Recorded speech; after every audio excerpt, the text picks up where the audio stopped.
Salut les Tokuvors, épisode 22 de Zenkaiger. Alors, c'est pas un épisode oufissime, hein, ça commence vraiment comme un filler très lambda, mais bon, il y a le cliffhanger de fin qui fait qu'on doit absolument regarder cet épisode, et un développement, enfin...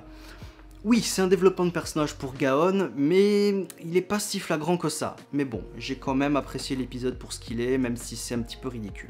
Donc, on nous présente Togu World, le méchant de cet épisode, qui transforme, entre de très gros guillemets, hein, les gens en bœufs ou taureaux. Voilà, donc ils ont des cornes, et ils font meuh, et ils font... Voilà, donc...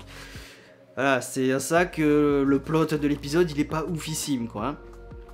Donc évidemment nos héros vont répliquer, sauf que pendant le combat, la Zenkaiju Gear, elle vient pas. Et pourquoi?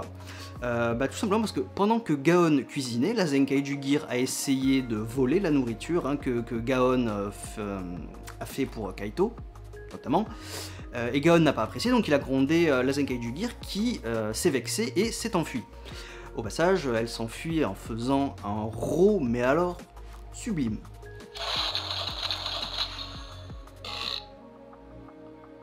Voilà. Donc bien évidemment, Gaon pense que c'est à cause de lui que la Zenkaiju Gear ne vient pas, parce qu'elle est vexée, et donc il se sent un petit peu coupable, donc il va faire ce qu'il peut pour essayer de la retrouver, et il va se remettre en question, notamment parce qu'il a été provoqué par Duran, hein. Oui, tu l'as engueulé parce que c'est une machine. Donc si ça avait été un humain qui a critiqué ta cuisine, tu lui aurais rien dit.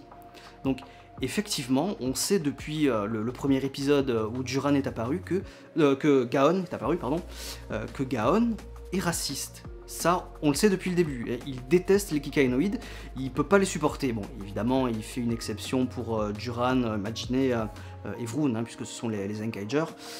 D'ailleurs, ça sous-entend probablement qu'il se déteste lui-même, hein, voilà. Donc voilà, on sait qu'il est raciste et donc il va essayer de faire un travail sur lui-même et se rendre compte qu'effectivement, les Kikainoïdes sont de bonnes personnes. Donc je dirais pas que le changement est flagrant, hein. Il a pas, ça y est, il a pas changé, il a pas eu l'éclat, il se dit non, je suis plus raciste, j'aime les Kikainoïdes et tout ça. Non, non, c'est pas du tout ça. Mais bon, il fait un travail sur lui-même, donc on va dire qu'il fait des efforts pour essayer de moins détester sa propre race. Voilà, donc... Il y a du progrès, c'est quand même une évolution de personnage, même si c'est pas flagrant. Donc pendant que Duran cherche la Zenkaiju Gear, il tombe par hasard sur Zox et Flint, hein, et au détour d'une petite discussion avec Flint, elle lui révèle que non, l'intelligence artificielle de la Zenkaiju Gear n'est absolument pas aussi poussée que ça, donc elle peut pas se vexer. Donc si on l'appelle, elle viendra forcément, et que si elle vient pas, c'est qu'il lui est arrivé quelque chose. Donc effectivement, il lui est arrivé un truc tout con, pour pas qu'elle vienne, quand Kaito l'appelle, elle s'est coincée la queue dans un filet. Donc elle est coincée, elle peut pas venir, voilà. Donc c'est bien qu'elle se soit coincée, hein, pour pas qu'elle vienne, parce que Gaon s'est un petit peu monté la tête pour rien, mais vu que ça amène une petite évolution de caractère et de personnage pour Gaon, ok, voilà, donc... le monstre qui transforme en bœuf, la Zenkaiju Gear qui se coince, voilà, c'est pas un plot ultra méga développé, je dirais même que c'est presque des coïncidences, hein. Mais bon, voilà, ok, il y a un petit développement de personnage, je veux bien accepter le plot facile. Donc justement, après cette remise en question, il y a recombat, hein, bien évidemment, et Gaon décide de faire un effort, encore une fois, hein, donc il va faire diversion avec les Kikainoïdes, qui aussi ont été transformés en bœuf. Donc il fait diversion pour que Kaito et Zox puissent vaincre le Togu World tranquillement en super, vu que la Zenkaiju Gear de Kaito s'est décoincé la queue, donc elle a pu venir, super Zenkaiser, tout ça, ils ont pu éliminer le monstre. Juste avant ça, pendant le combat, donc on a la Gingaman Gear pour Zox, donc référence à Kurokishi, dont le pouvoir c'est l'influence bovine.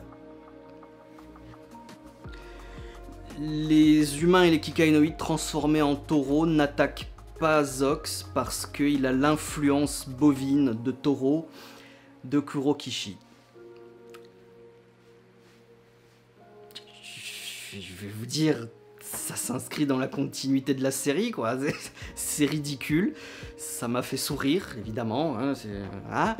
Mais ouais, d'accord. Faudra voir ce que ça fait avec les autres. Hein. Le vrai pouvoir des Gingaman. Hein, bon, on peut rien dire hein, après avoir vu le pouvoir des Jetman. Hein, souvenez-vous. Voilà. Bon. Ouais. Donc bien évidemment, après que le World se soit fait battre, il devient géant. J'ai maudit la Toei à ce moment-là. Parce que vous savez, en tant que traducteur et tout ça, ex-fansubber et tout ça, moi et nous à Hiroshock en général, on respecte toutes les orthographes que la Toei nous donne. C'est-à-dire les noms des groupes, les noms des objets et tout ça. On essaye au maximum. Et c'est normal. Bien sûr qu'il faut respecter l'orthographe officielle qu'on nous donne, que ce soit Kamen Rider, Ultraman ou Super Sentai. Bien sûr, par respect de l'œuvre. Par respect pour les gens qui l'ont créé, évidemment. Donc, parfois, on le sait à l'avance, comme Kamen Rider, hein, en général, on sait les orthographes à l'avance, notamment grâce au site officiel. Le Super Sentai, pas tout le temps. On tâtonne un petit peu parfois parce que les sites officiels ne les donnent pas forcément, ni la Toei ni Bandai ne les donnent forcément à chaque fois. Donc on tâtonne un petit peu. Et donc là on en a eu une qu'on n'avait jamais eu avant, donc à l'épisode 22, celle de Toji Tendo, qui s'écrit Tozitend. Alors ça change rien à la prononciation, ça se prononce toujours pour les japonais Toji Tendo. C'est juste que ça s'écrit Tozitend. Voilà.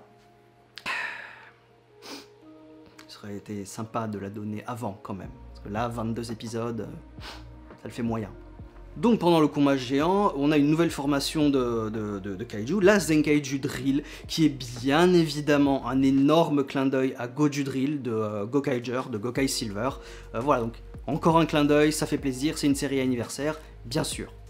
Ensuite, le point sur Stacy. Alors, moi je trouve que maintenant, là, ça commence à devenir un peu long. Donc on le retrouve encore une fois au Colorful, on le retrouve encore une fois avec Yatsude, la mamie de Kaito, sauf que cette fois, Kaito entend ce qu'ils se disent. Hein. Mamie lui révèle les parents, ils ont disparu depuis 10 ans, les scientifiques des mondes et tout ça. Voilà, moi je veux bien qu'il y ait un truc, qu'il y ait une relation entre Stacy, Yatsude, qu'il y ait encore un mystère, mais là c'est trop long, parce que ça va faire quoi, 3-4 épisodes qu'on a vu Stacy qui a recherché les parents de Kaito, qui les a vus dans le laboratoire d'Isilde. Ok, là fallait vraiment faire quelque chose à ce moment-là, fallait plus faire de filler, fallait faire quelque chose avec ça à ce moment-là. Donc là, à la fin de l'épisode, c'est Stacy qui reprend le combat, hein, qui dévoile le Battle Caesar robot numéro 2, qui va attaquer les Zenkaiger, et en particulier Kaito dans le prochain épisode. Hein. Donc voilà, j'espère vraiment que maintenant, on va en finir avec cette histoire-là avec Stacy.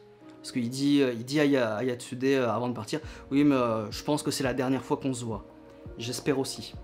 Enfin, non s'il devient gentil, mais oui s'il reste méchant. Vous voyez, là j'espère vraiment qu'on y est définitivement dans cet arc Stacy. On va le finir. Ou le continuer s'il devient gentil, peut-être éventuellement. Mais voilà, là c'est le moment. J'ai pas envie que ça dure encore 3 ou 4 épisodes. On nous le fait revenir sur le devant de la scène. Alors je veux bien que pendant qu'il n'y ait pas son robot, il fallait meubler avec lui au Colorful et tout ça, mais il fallait en profiter pour faire plus, tu vois. Vu qu'il peut pas se battre, qu'il a plus de robot, pendant les scènes au Colorful, il fallait approfondir sa jeunesse, son existence, sa relation avec son père, comment il a grandi, comment il s'est entraîné, enfin voilà. Et ça s'est pas fait, et ça me fait un petit peu rager, parce qu'on perd notre temps avec Stacy, là, voilà. Je pense qu'on perd notre temps, et que ça dure beaucoup trop longtemps. Donc maintenant, il va falloir nous dévoiler des trucs, plus concrètement en tout cas, avec Stacy. Voilà, il faut que ça change maintenant, parce que c'est le moment. Voilà, donc, je le répète, l'épisode était pas mauvais parce que développement de Gaon, parce que un petit peu de Stacy aussi avec le cliffhanger, voilà, il était pas oufissime, mais à voir quand même, voilà, donc cette fois-ci, pour le prochain épisode, j'espère qu'on va y aller full Stacy, parce que techniquement c'est ça, hein, il va se battre contre Kaito, encore des invocations de Dark Sentai, enfin de manipuler Sentai, enfin Sentai manipulé, enfin vous savez quoi, hein, l'invocation. Voilà, donc j'espère vraiment qu'on va en finir avec Stacy s'il reste méchant, ou éventuellement amorcer un changement pour qu'il devienne définitivement gentil. En tout cas, maintenant je ne veux plus voir que du Stacy. Les Worlds à la con, arrêtez pendant 1, 2, 3 épisodes. Maintenant il faut se concentrer sur Stacy parce que ça devient beaucoup trop. Voilà. Je vais arrêter de me répéter. J'espère que le prochain épisode sera bon, full Stacy. Et voilà, à la semaine prochaine.